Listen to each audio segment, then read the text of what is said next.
Assalamualaikum warahmatullahi wabarakatuh.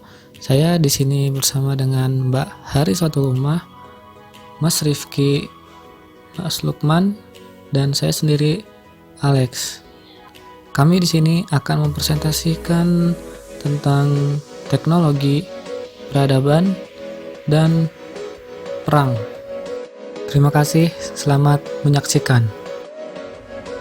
Assalamualaikum warahmatullahi wabarakatuh. Saya Harisatul Ummah akan menyampaikan materi yang pertama, yaitu mengenai teknologi. Pengertian teknologi.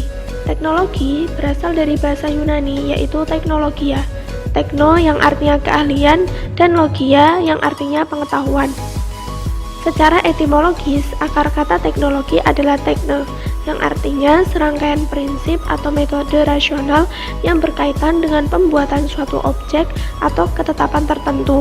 Juga diartikan sebagai seni atau pengetahuan tentang prinsip-prinsip atau metode.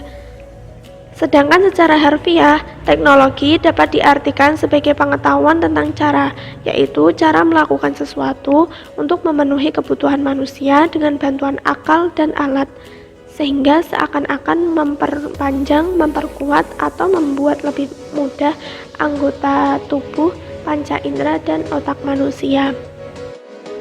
Sejarah perkembangan teknologi. Pertama dimulai pada masa prasejarah. Pada masa ini, teknologi yang digunakan terbuat dari batu, perunggu, dan besi. Contoh teknologi yang terkenal pada masa prasejarah ada pedang, kapak genggam, dan bejana perunggu. Kedua, teknologi di zaman kuno. Pada masa ini, teknologi sudah berkembang ke arah konstruksi, pertanian, dan alat-alat tulis. Manusia sudah mengenal bagaimana membangun sebuah konstruksi bangunan sampai pada tahap yang rumit sekalipun. Contohnya bangunan piramid, kapal, mercusuar, dan jam matahari. Yang ketiga, teknologi abad pertengahan hingga era modern. Pada masa ini, teknologi sudah mengalami kemajuan dengan ditandainya berbagai penemuan seperti di bidang astronomi, medis, matematika, militer, hingga ilmu kartografi. Contohnya, busur silang, mesin cetak, aljabar, dan navigasi kapal. Keempat, teknologi era revolusi industri. Perkembangan teknologi mulai terlihat semakin jelas di masa ini. Berbagai jenis mesin berhasil dibuat, yang kemudian menggantikan tenaga manusia menjadi tenaga mesin. Era ini menjadi cikal bakal perkembangan teknologi di masa kini. Contohnya ada mobil generasi awal, telegraf, telepon, mesin uap, sepeda, dan lain-lain. Yang kelima, teknologi abad 20. Pada masa ini, Neil Armstrong berhasil mendarat di bulan, dan teknologi berkembang dengan pesat di berbagai bidang. Contohnya di bidang militer, bom atom berhasil diciptakan, dan internet mulai diperkenalkan untuk umum dan komersil. Dan yang terakhir, perkembangan teknologi abad 21. Pada masa ini, teknologi sudah mulai dikembangkan, mulai dari teknologi yang dibutuhkan untuk rumah tangga, pendidikan, sosial, teknologi informasi, dan lain-lain. Selanjutnya adalah jenis-jenis teknologi. Di sini, jenis-jenis teknologi dibagi menjadi 5. Yang pertama, teknologi transportasi. Teknologi ini berhubungan dengan alat transportasi yang mempermudah manusia untuk melakukan perjalanan dari suatu lokasi yang dituju secara cepat. Berbagai teknologi transportasi berhasil ditemukan, seperti pesawat, kapal, motor, mobil, dan alat-alat transportasi lainnya. Yang kedua, ada teknologi informasi. Teknologi ini diartikan sebagai suatu sistem yang berbasis komputer, terutama pada perangkat keras dan perangkat lunak. Kedua perangkat ini diciptakan untuk mendukung dan meningkatkan kualitas informasi secara mudah dan cepat. Contohnya seperti internet, televisi, radio, dan lain-lain. Ketiga, teknologi komunikasi. Teknologi ini merupakan salah satu teknologi yang digunakan untuk berkomunikasi dan mengirimkan informasi dengan cepat, sehingga dapat mempermudah kita dalam memenuhi kebutuhan sehari-hari. Contohnya, telepon, email, smartphone, faksimil, dan lain-lain. Keempat, teknologi medis. Teknologi ini pada umumnya menggunakan sarana komputer untuk melakukan penelitian atau mendiagnosa pasien.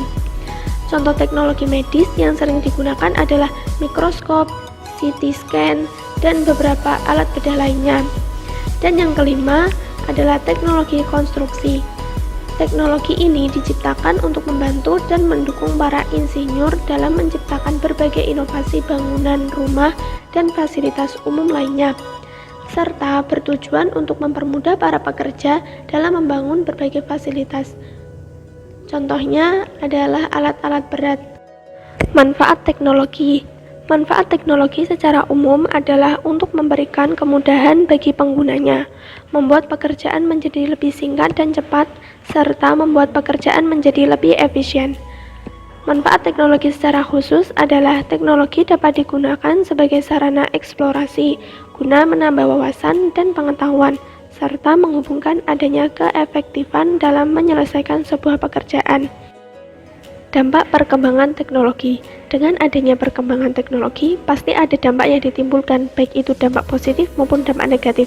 Berikut adalah dampak positif dari adanya perkembangan teknologi. Yang pertama, mempermudah dan mempersingkat proses pertukaran informasi. Kedua, meningkatkan efisiensi dan efektivitas pekerjaan. Yang ketiga, sistem pembelajaran dapat dilakukan secara online tanpa harus melakukan tatap muka. Keempat, dapat berkomunikasi dengan orang lain walaupun tidak berada di lokasi yang sama. Selanjutnya, dampak negatif dari adanya perkembangan teknologi dapat menurunkan tingkat sosialisasi antar manusia karena terlalu fokus kepada dirinya yang berinteraksi dengan teknologi. Kedua, teknologi dapat menggantikan peran manusia, sehingga meningkatnya jumlah pengangguran karena semakin banyak perusahaan yang menggunakan teknologi dibandingkan dengan tenaga manusia. Assalamualaikum warahmatullahi wabarakatuh. Saya Alex akan menerangkan tentang peradaban. Peradaban sering digunakan sebagai istilah lain kebudayaan di kalangan akademis.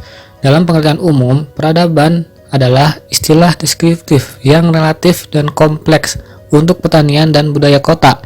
Hal ini karena peradaban awal terbentuk karena orang mulai berkumpul di pemukiman perkotaan di berbagai belahan dunia. Peradaban dapat dibedakan dari budaya lain oleh kompleksitas dan organisasi sosial serta keragaman kegiatan ekonomi dan budaya.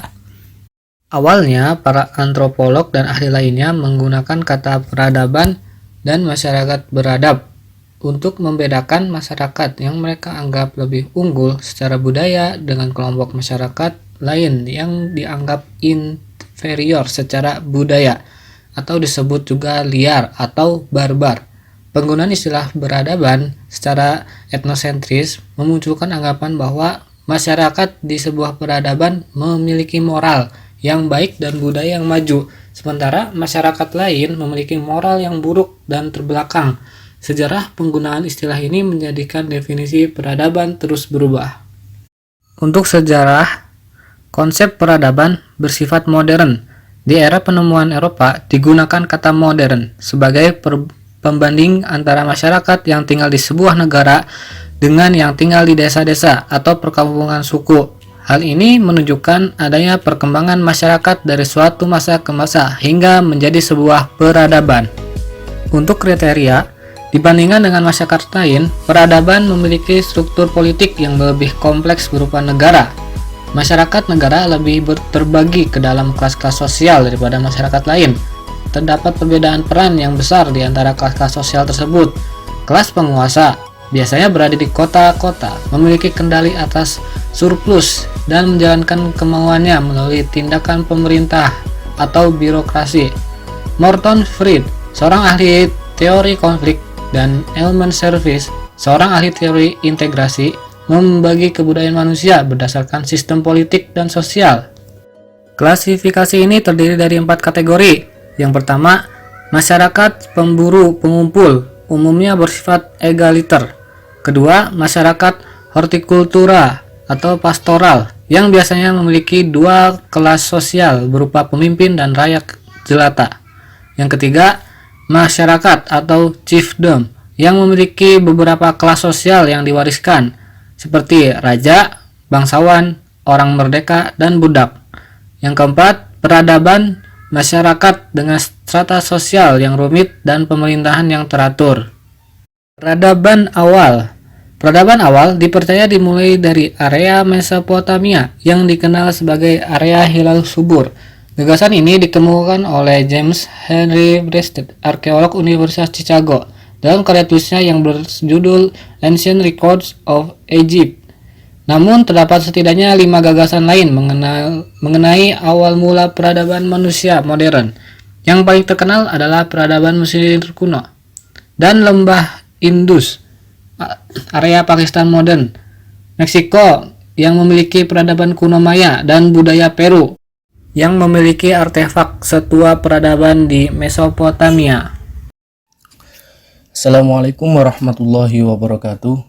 Saya Muhammad Rifki Fahrul Rozi akan menerangkan materi yang selanjutnya, yaitu perang.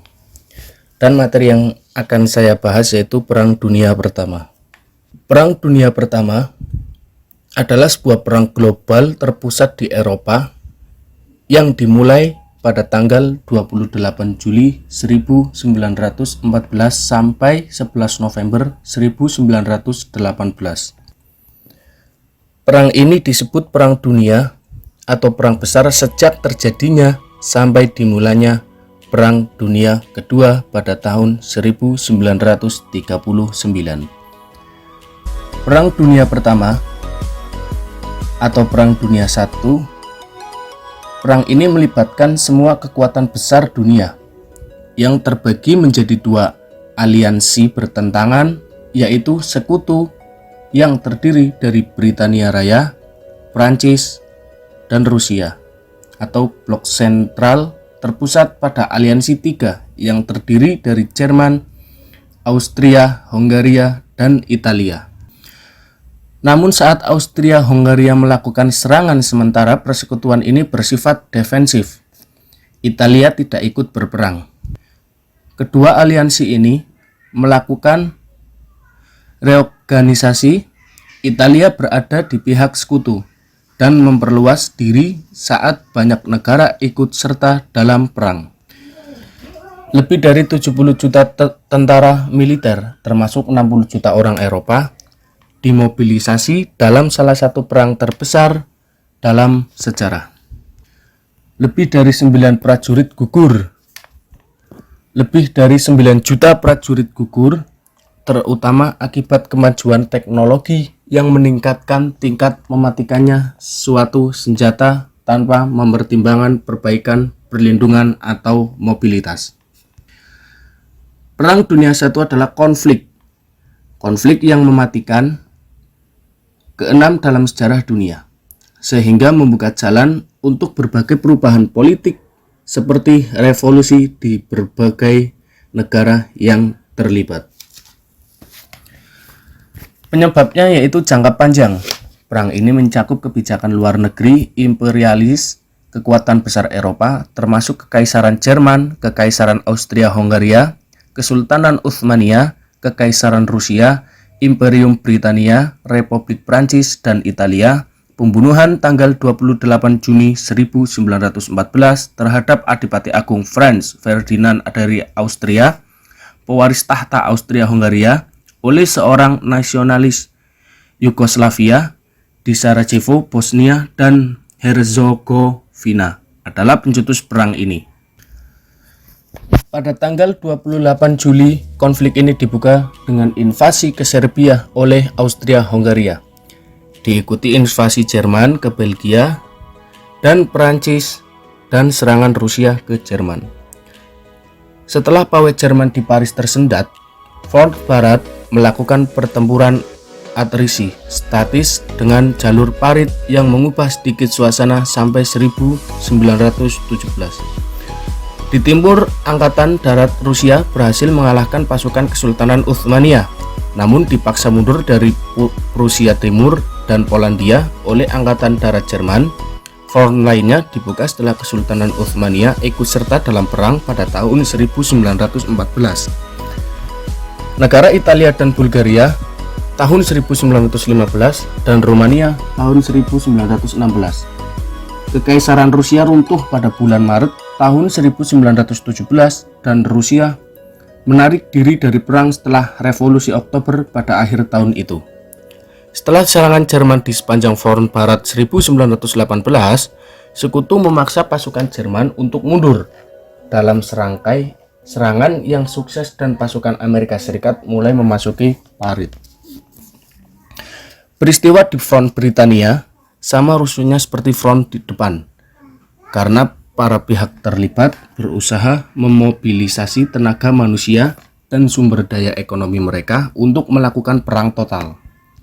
Pada akhir perang, 4 kekuatan imperial besar, Kekaisaran Jerman, Rusia, Austria-Hungaria, dan Utsmania, bubar. Negara pengganti 2 kekaisaran yang disebutkan pertama tadi kehilangan banyak sekali wilayah, sementara 2 terakhir bubar sepenuhnya. Eropa Tengah terpecah menjadi beberapa negara kecil. Liga Bangsa-Bangsa dibentuk dengan harapan mencegah konflik seperti ini. Selanjutnya, nasionalisme Eropa yang muncul akibat perang dan pembubaran kekaisaran, dampak kekalahan Jerman, dan masalah dengan Traktat Versailles diyakini menjadi faktor penyebab pecahnya Perang Dunia Kedua. Terima kasih telah menyaksikan hasil pemaparan dari kelompok kami. Mohon maaf apabila banyak kekurangan. Wassalamualaikum warahmatullahi wabarakatuh.